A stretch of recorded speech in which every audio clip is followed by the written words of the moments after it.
seeing your football playing kid lose confidence over time, not wanting to risk taking on someone 1v1, fear missing a shot or losing a tackle isn't a lot of fun. Today, we're going to see if we can come up with some practical ways of helping our kids deal with that lack of adventurous spirit and hopefully lift their self-confidence at the same time. To figure out how to help them overcome this drop in confidence, it's useful to know why confidence has decreased or has always been low. Figure that out, at least having an idea of what caused it, makes it easier to figure out what specifically you can do about it as a parent. Try asking your kid, make observations of your own, or talk to the coach if applicable.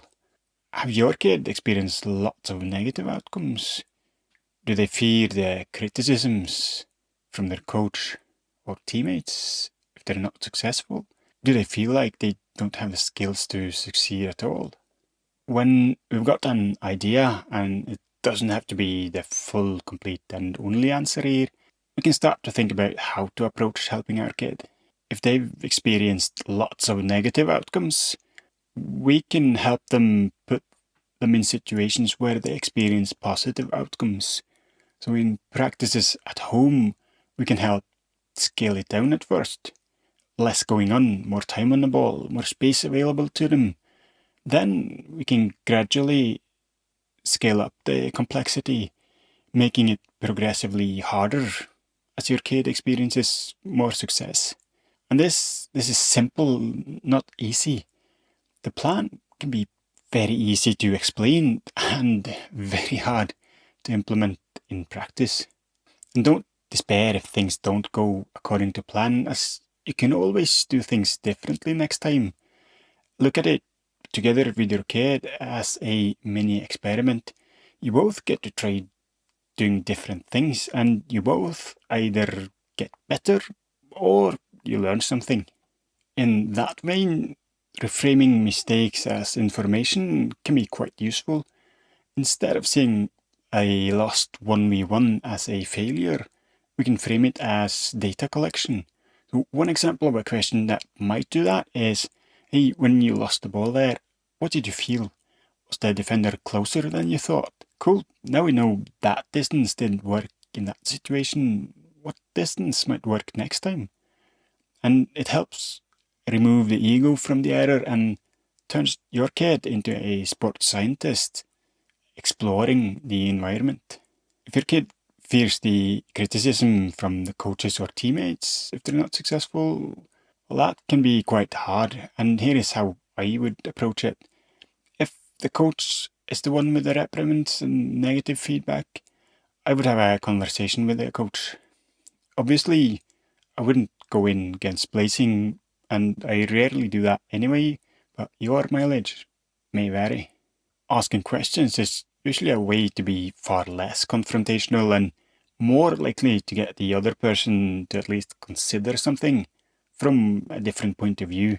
A question like, at home, my kid seems to play more cautious, defensive, less adventurous after receiving criticism. Have you seen anything like that at practice or in games? Like I said, it's one way of hopefully getting to a meaningful conversation, which could lead to a different approach from the coach. It might make that coach better as well if they realize that every kid has slightly different needs and criticism doesn't work well for everyone, and equally, just positive feedback isn't the optimal approach for everyone either. If teammates are the ones criticizing your kid, that would also be a conversation I would have with the coach. In fact, I've had that conversation. In my case, the coach had observed the same thing, had already had a talk with everyone on the team about it, and planned on doing it again. You might be met with denial or a shrug, though, and that's harder to deal with. If you can't get anywhere with the coach, having a conversation with your kid about the fact that we can't change anyone else's behaviors, but we can choose how we react to what they do, might be another way to at least try to get ahead of the situation so it doesn't get worse.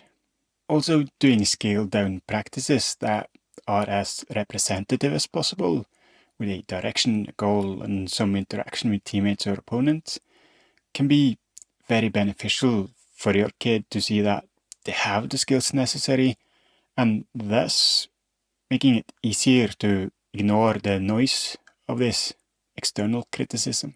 What if they feel like they don't have the skills to try anything new? For my kids, this has been the main thing, and that's not to say they haven't experienced the other points. Somehow they usually all interact with each other, but seemingly not being willing to try that dribble, to take a shot, or to shrink in the face of an attacker as the last defender has been what's kept me thinking a lot of evenings. Here's how I have approached it.